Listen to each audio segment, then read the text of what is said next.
I saw something recently that really touched my heart. It really touched me. It was a story about a boy, a teenager, who really felt he didn't feel like he belonged anywhere. And he was in a foster system for a very, very long time, bouncing from home to home and location to location. He didn't have that many friends as well due to him changing locations so often. So he felt somewhat isolated and socially inept. So one day he made the decision that this was going to be it. He took a 12 gauge shotgun, was about to use it on himself. And right before he did that, he sort of threw out a desperate prayer to God and said, well, listen, stop me. If there's any reason for me not to do this, then stop me and keep me from pulling the trigger. And in the meantime, while he was trying to bargain with God to show him a sign, he prayed and he said, Lord, well, look after my brother and sister, look after my family. And again, if there's any reason for me not to pull this trigger, then send me a sign. And so it got quiet. There was like a hush and he couldn't hear anything. It was like eerily silent, and took that as a sign as no. And so with that, he did pull the trigger. And immediately after that, he woke up. That's when he took it as a sign that, wait a minute, I'm still here. God does have a purpose for me. One of his roommates, I believe, came home, found him, and then they rushed him to the hospital. Had to be resuscitated on the way to the hospital. And he doesn't remember too much after that because he, having survived, he was put into a drug-induced coma so that he could recover. And while he was there, he was basically a John Doe. That's how much damage he had done to his face. He was not recognizable, but somehow, some way, they were able to find his family. And after he woke up from his coma 3 months later, he found out that, hey, my family was looking for me. And that made the angst and the anxiety and the self-hatred that he had been feeling that brought him up to that particular point, it dissipated. And during this time, this is when he found out, because of what he had done, in addition to being severely disfigured, he is now blind and cannot see. In addition to that, he has a feeding tube in his stomach, but that's not permanent. But it's been an adjustment for him, needless to say. But even within all of this and having to now walk with a cane and dealing with not being able to see, he said that his mental health is better now than it was before.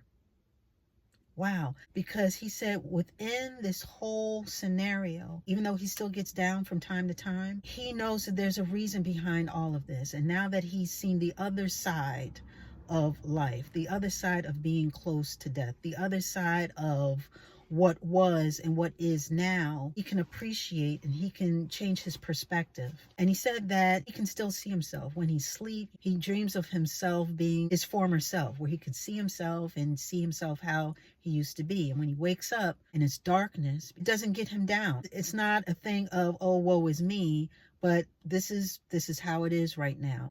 And he's okay with that. He's doing well. He still can take care of himself. Walking is a little bit of a challenge for him because in them trying to reconstruct his face, they had to take tissue or bones, part of his tibia, I believe in both of his legs, to reconstruct his jaw. And he does plan on getting more surgeries to, help with that. But in the meantime, he is content. He is living life. And again, he has a more positive outlook on his life than he did prior to the accident. And this just blew me away. I mean, just looking at this young bull talk and just how his spirit was, and just the message in what he is doing and how he wants to get the message out that even though things may look bad and things don't go your way or whatever, he now knows that it's not worth worrying about ending it all or trying to escape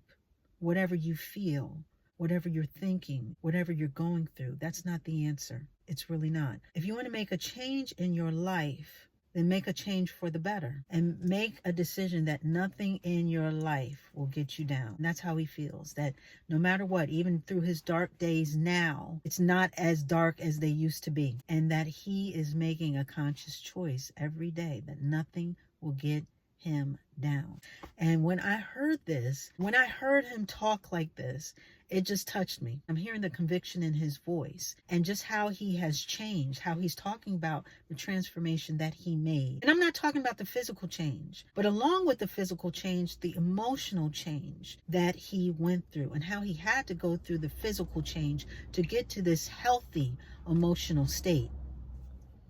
I mean, it really blew me away. And he doesn't want anybody to feel sorry for him. He said that, don't look at me and feel sorry for me, because when you go through things happen for a reason. You're going through something, through these things for a reason. So instead of feeling down and out, instead of feeling sorry for yourself or angry at the world or others, you need to see the purpose behind that, even if you don't think there is one. You need to realize your own strength and be able to push through it. Look at it for what it is, and that it's not the end. Whatever you are going through, it is not the end. I was really surprised that he did invoke the name of God and just how things worked out for him.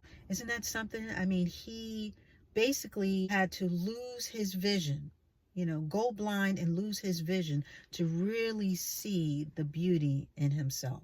For him to almost lose his life, to go through a rebirth, if you will, a mental rebirth, to really enjoy this new one that he has and to appreciate life overall. He basically had to lose his face in order to find himself and gain a healthy perspective, knowing that you have a purpose in life, that no matter what you are going through, no matter what it seems like, what it feels like, it's never that bad, especially to take yourself out of here. The fact that he felt like he was all alone and that he had no one to love him and care for him, to turn around and realize that he did, that his family was reaching out because they did love him. And guess what? Even if he didn't have anyone reaching out, he still had love in his life because he had God. And that God spared his life in order to give him a testimony.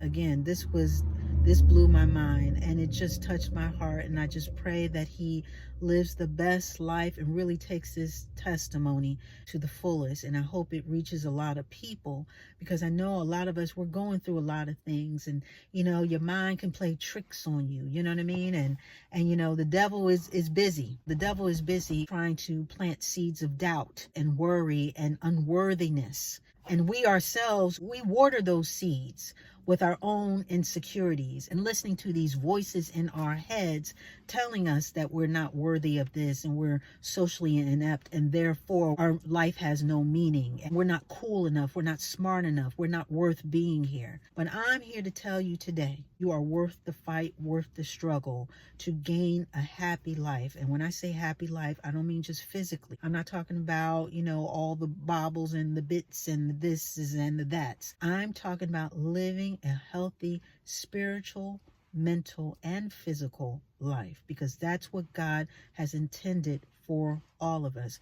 All of us are here for with a purpose and for a reason. Your life has value. That's why you are here. But you have to trust and believe that you are here for a reason and that your purpose is bigger than yourself and that God loves you no matter what. God is here for you no matter what. You give your life over to him and he's going to show you some things. He's going to show you and bring you through and arm you with what you need in order to get over and through and under and around whatever is bothering you, whatever ails you, whatever is messing with your mind and, causing you to be in a dark place. Trust in God and he will deliver you from what ails you and show you your true meaning and purpose of being here. Because again, you do have purpose. You do have a meaning. Let